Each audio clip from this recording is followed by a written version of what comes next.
This is special coverage of the State of the Nation 2026, brought to you live by Hilaal TV and Radio 786. I'm joined in studio now by Makashule Gana, of course, a representative of Rise Mzansi. Thank you so much for your time. Thanks very much for having me, and good afternoon to the Hilaal TV viewers.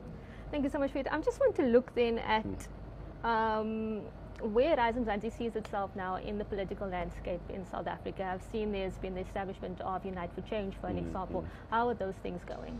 So it's going well, especially as we focus on the 2026 local government elections. Ourselves, Rise Mzansi in Parliament, we are performing very well. We are the best performing political party in Parliament. So if you look in terms of also the chairpersons of committees, the best performing chairperson is our leader, SONA chairing Scopa. If you look in terms of all the metrics that you can use to measure the performance of members of Parliament, Rise Mzansi comes out tops, and we are championing the issues that are of concern to South Africans, the issues around the corruption, the maladministration, issues of gambling addiction in society, issues of police and safety. So these are the issues that we have championed very well in the 18 months that we've been in Parliament. I want to look specifically at that because I've seen, especially through Rise Mzansi's collaboration with the Good Party in the City Council, we've seen your representative, the Hilaal, working quite hard in terms of issues around housing. Yes. And we've seen here as well, where we are in the CBD, there's a housing issue here. We may have a lot of high rises, but not many people are living in them because they are meant for tourists and not for ordinary South Africans. So how are you using what Hilaal is doing in City Council to further those concerns around housing and access to services? Yeah, so we collaborate because there are aspects that the national is responsible, especially as it relates to social housing. So we collaborate, but you know there are issues in Cape Town, even the affordability. You know there are many people that cannot afford to live, even to rent in the CBD. So now we are seeing people almost being economically shifted away from the city of Cape Town. And so the issues of special justice, it's one that continues, that we spearhead, because what you have in South Africa, it's a quite of an anomaly. That the people that earn the least are living the furthest from the places that they work because of how unaffordable include rental. I mean, I can't even talk about someone affording to buy property around here, but just to be able to rent, to be closer to the working place. So it's a concern. So one of the things that we like, the president started last year around because to contain the cost of living, for instance, you need a passenger rail service that is very optimal. So if you have a passenger rail service that's optimal, I know that Cape Town at least tries. I mean, in terms of also the passenger numbers, to get PRASA to a point where it's not wholly dependent on state subsidies, wherein the passenger numbers are at the level where they need to get to. But that's also linked to the safety, the safety to the station itself, the safety to from the station to your place of work, and these are the things that we talk about. That's why we prioritize the issue of safety, because safety is key. Even if you listen to what's being said at the Matlanga Commission, South Africans are losing trust on the ability of the state to protect them, and that's why even some of these interventions, you get PRASA working, but then you find that the trains are not, people are not using the trains because the safety aspect from their homes to the train station discourages people to use the trains. There's the other aspect, and we've seen it also through what the city has been doing, is they're trying to set up CBD hubs, so not everything in Cape Town, but move on to Bellville, for an example. But there's a dichotomy there, because some would say, well, how do you make it enticing for people to want to set up in Bellville? Why, when they could have the opportunities here in Cape Town? How do we find the balance between the two to get the public on board and recognize that there is space for everyone in Cape Town?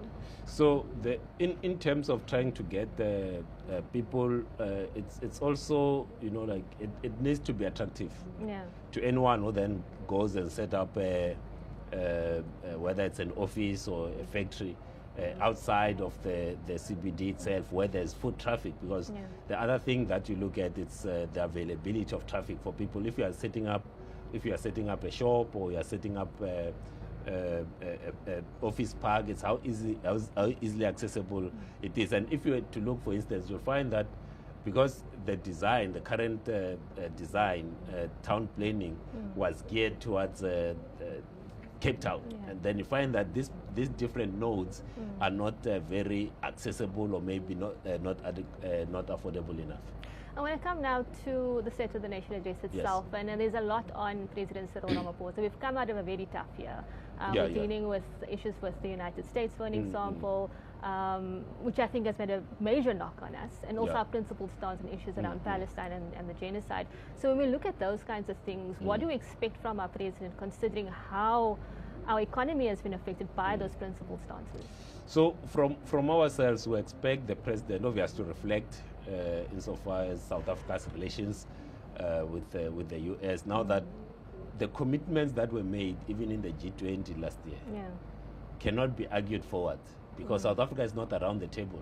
The US has said that South Africa is not welcome at the G20 this year. So you are having disruptions in some of the commitments that were made last year, some of the things that we're working toward. But if you remember last year, the president came very strong to say that South Africa will not be bullied, but we are seeing these tensions. And you know, like, one of the things that's happening this year is the World Cup.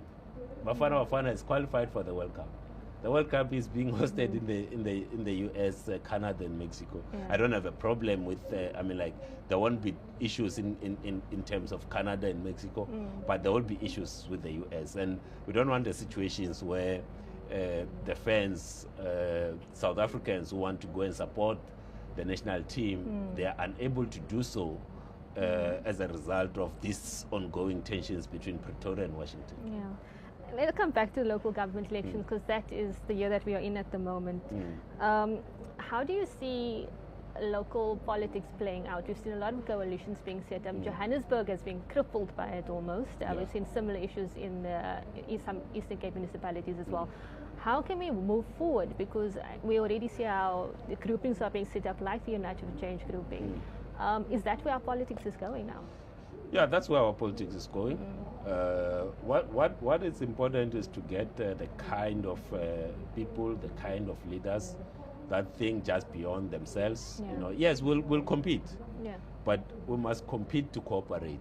We don't compete to say no. Even when we are supposed to be cooperating in pursuit of a better life for everyone, then we are in competition.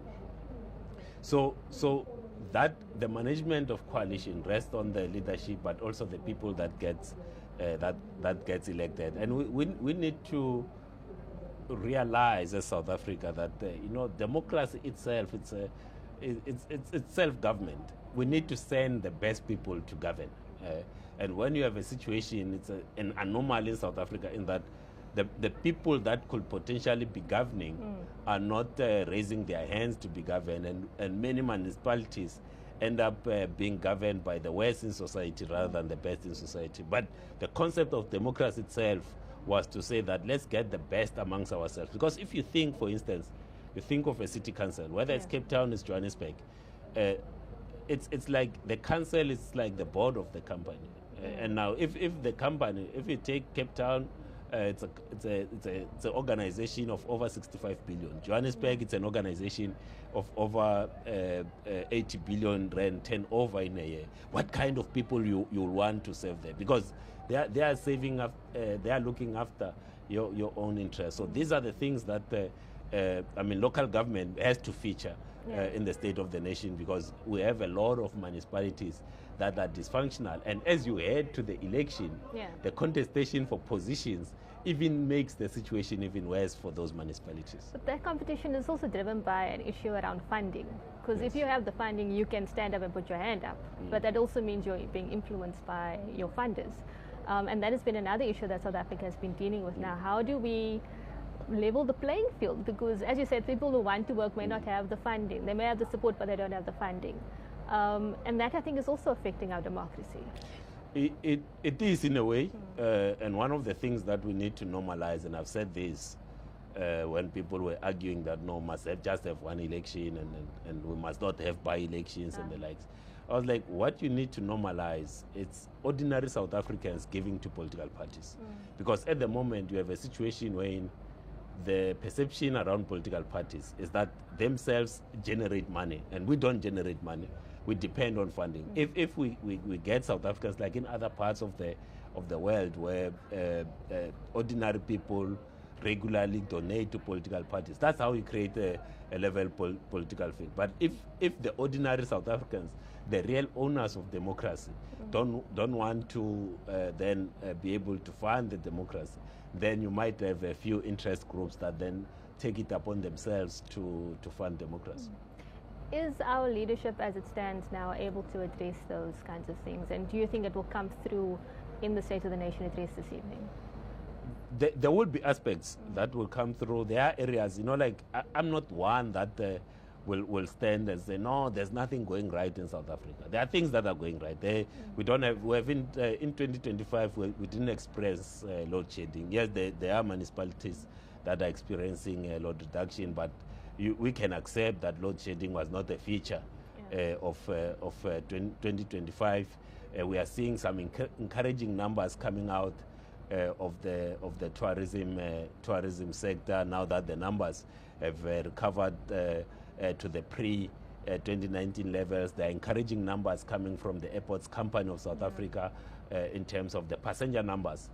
That are people that are coming to South Africa, people that are flying between South African cities, because that's how economies grows. And there are also encouraging numbers coming from South African Airways that if you were to think back 4 or 5 years ago, it was on its knees. It did not have any flight in the air, but now it's slowly returning to profitability. So the things that are working, we need to attend to them and then keep them working, but then fix the things that are not working. I mean, like we're in the middle of, the disasters that are happening, they are more frequent and they are very devastating.